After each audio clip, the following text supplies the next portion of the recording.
Hey there, fellow seekers of wonder. Welcome to The Human Curious, the channel where imagination meets discovery, and every question leads to a new adventure.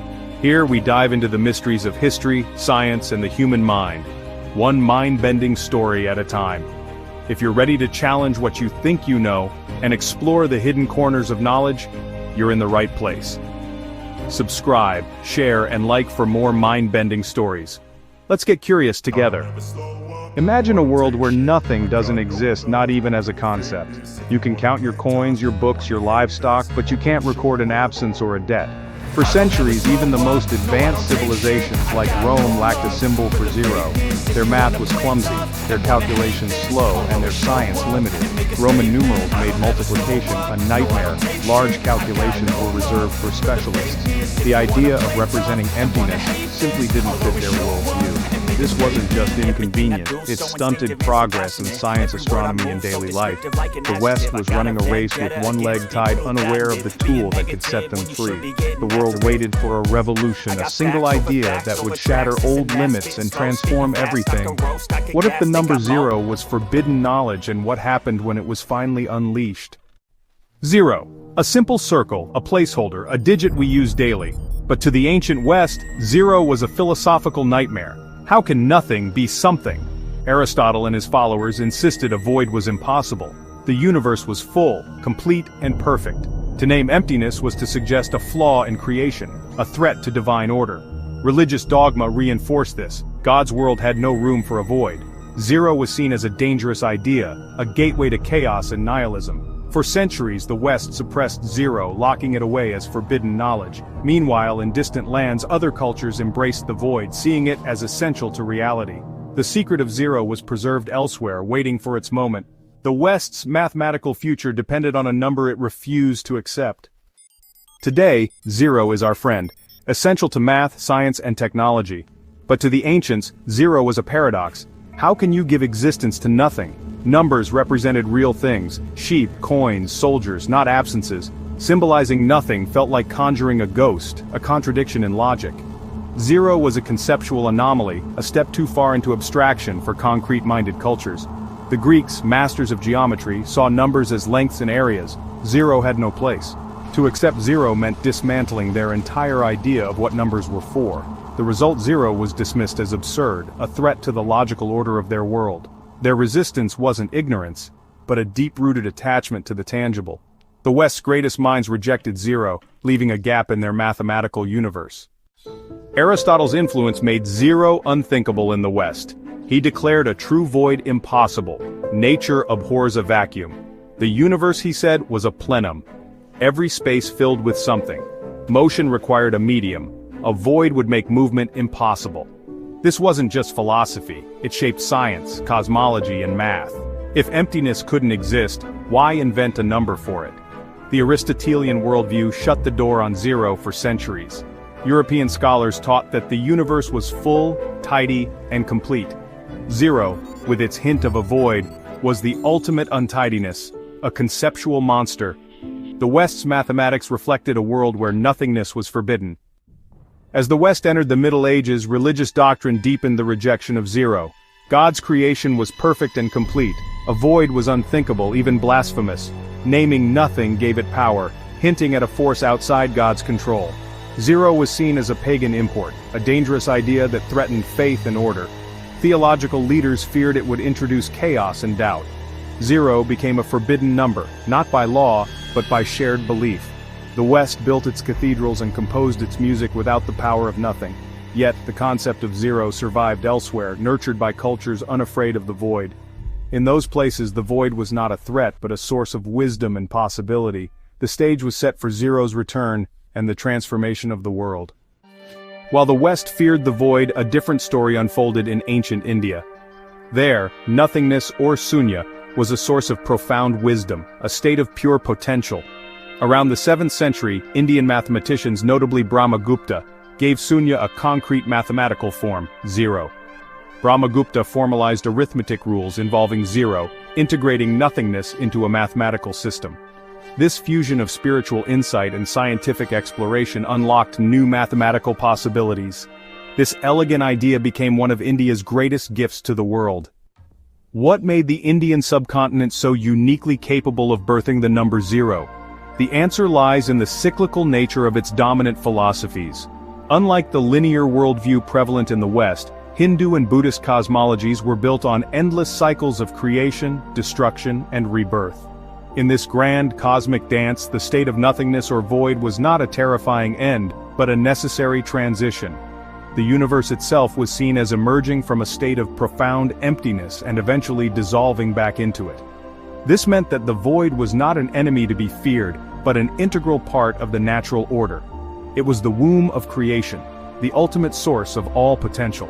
This philosophical acceptance demystified nothingness. It removed the terror and replaced it with a sense of awe and possibility.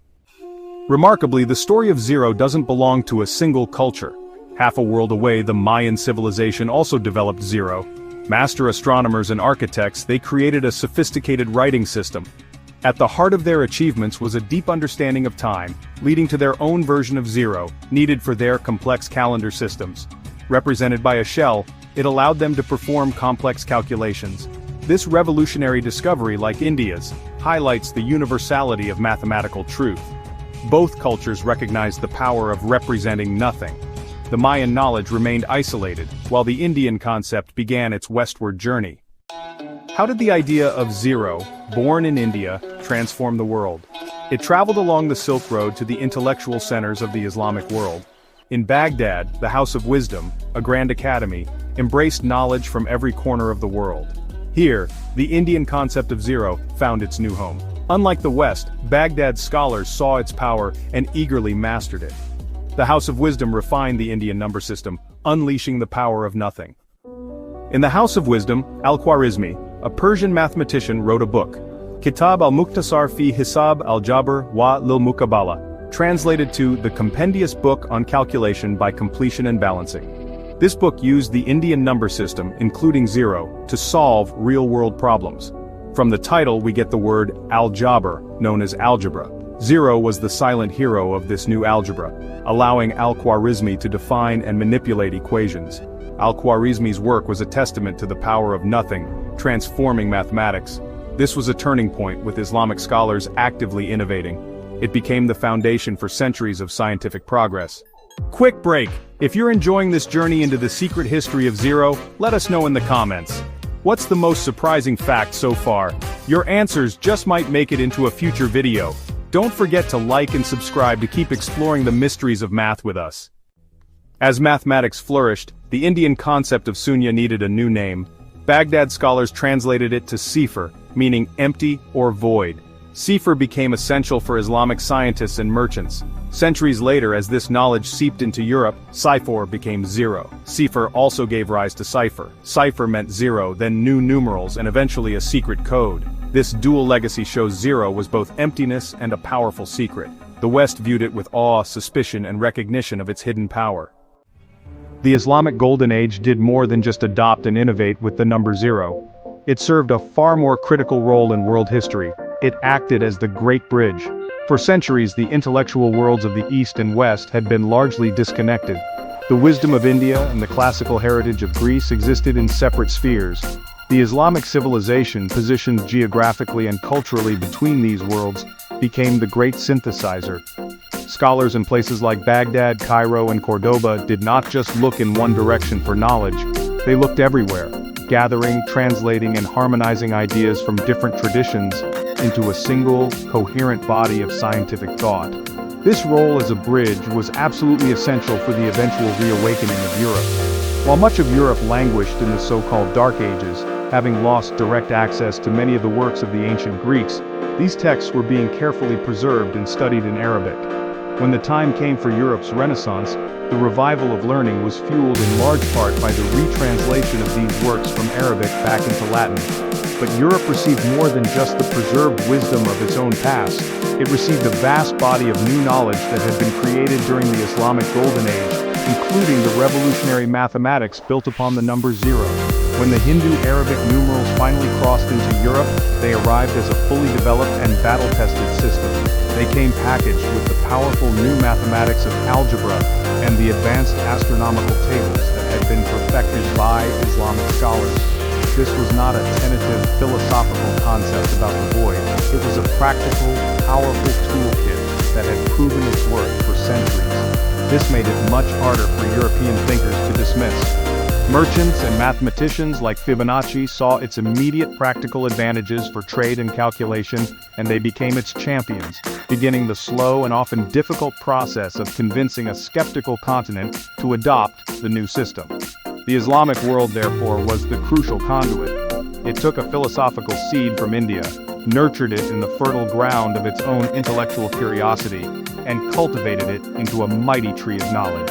It then built a bridge that allowed the fruits of that tree to be passed to the West. Without this bridge, the concept of zero might have remained a regional curiosity, and the scientific revolution in Europe might have been delayed by centuries, or perhaps never happened at all. The Golden Age did not just unleash the power of nothing, it ensured that this power would become the shared inheritance of all humanity. From a secular viewpoint, Zero's story is a fascinating history. But to understand Islam's unique receptiveness, we need a lens of faith. From an Islamic perspective, all knowledge originates from God. The human mind discovers what God allows. This is divine will unfolding through human hands. A key principle is found in the Quran. And they do not encompass any of his knowledge except for what he wills. We are only permitted to scoop up small handfuls when he deems the time is right. The absence of zero in the West was because God had not yet willed it. It was a divinely timed revelation. Many scholars saw their work as an act of worship. He had permitted them to see. It created a culture that was not afraid of new ideas. The Islamic theological framework provided another crucial element that made it receptive to the number zero, a robust and uncompromising concept of God's absolute oneness, known as. This is the cornerstone of Islamic belief, that God is a single, unique, and indivisible being, entirely distinct from his creation. He is the ultimate reality, the one true something from which all else derives its existence. This belief created a clear and unbridgeable distinction between the Creator and the created world. God was transcendent, beyond all comparison, and nothing in the material or conceptual universe could ever be seen as a rival to him. This theological clarity was incredibly important. This concept meant that a mathematical symbol for nothing posed no theological threat whatsoever. While some in the Christian West feared that acknowledging a void would create a dualistic challenge to God's fullness, Islamic theology had no such concern. The mathematical concept of, or emptiness, could never be confused with a metaphysical or spiritual void that could rival God. It was simply a tool, an ingenious human-discovered concept for describing the properties of the created world. God was the ultimate reality, and the number zero was just a clever mark on a page for calculation. The two existed in completely different planes of existence and could not be compared. This theological confidence freed the Muslim mathematicians and scientists to explore the concept of zero on its own terms. They could investigate its properties and unlock its power without constantly looking over their shoulders for signs of heresy. Their faith did not create barriers to scientific inquiry. It actively encouraged it as a means of appreciating the Creator's handiwork. The universe was like a book filled with divine signs, and mathematics, including zero, was the language needed to read that book. This perspective transformed the pursuit of knowledge from a potentially dangerous act into a laudable and pious endeavor, a way to get closer to understanding the divine mind. Therefore, the Islamic Golden Age became the perfect steward for this powerful new idea. It possessed a unique combination of factors: an insatiable intellectual curiosity fueled by patronage, a central geographic position that made it a crossroads of cultures, and most importantly, a theological framework that was not threatened by the concept of nothingness. The idea of zero, which was philosophically disruptive to the Aristotelian West, was perfectly compatible with the Islamic worldview. It was in this safe and fertile intellectual harbor that the seed of zero could finally germinate, grow strong, and prepare for its journey to remake the rest of the world.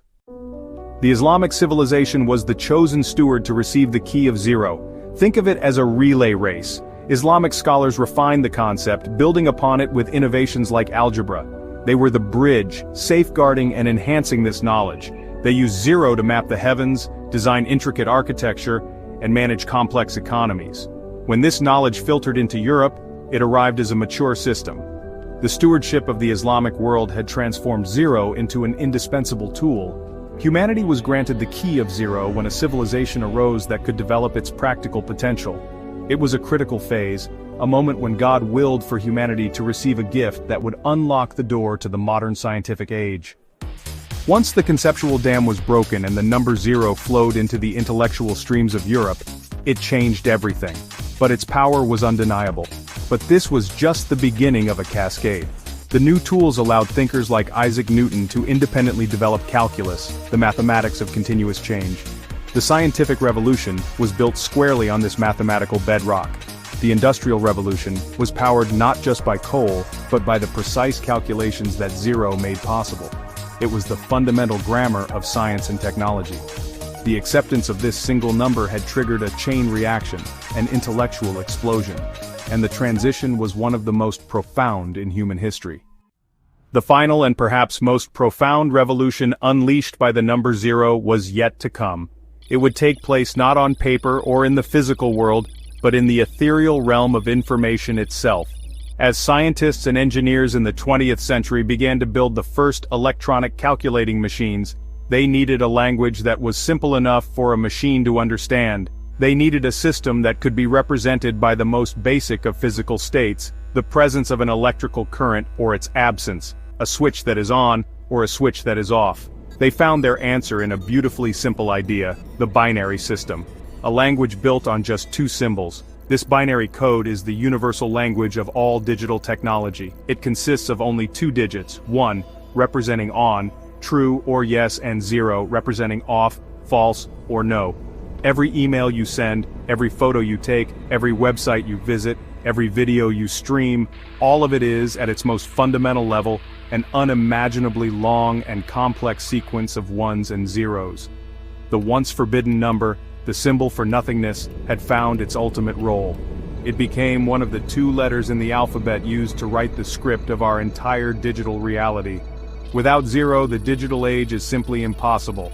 Think about the sheer scale of this transformation. Our entire global economy, our systems of communication, our media, our science, and our culture are now built upon a foundation of binary code. The smartphone in your pocket is a miracle of engineering, but it is also a testament to the power of zero. It is a device that performs billions of calculations per second, manipulating vast streams of ones and zeros to create the seamless experience you see on the screen. The power of nothing is no longer just a mathematical concept. It is the very fabric of the modern world, the invisible current that powers our interconnected civilization. And so, our story comes full circle.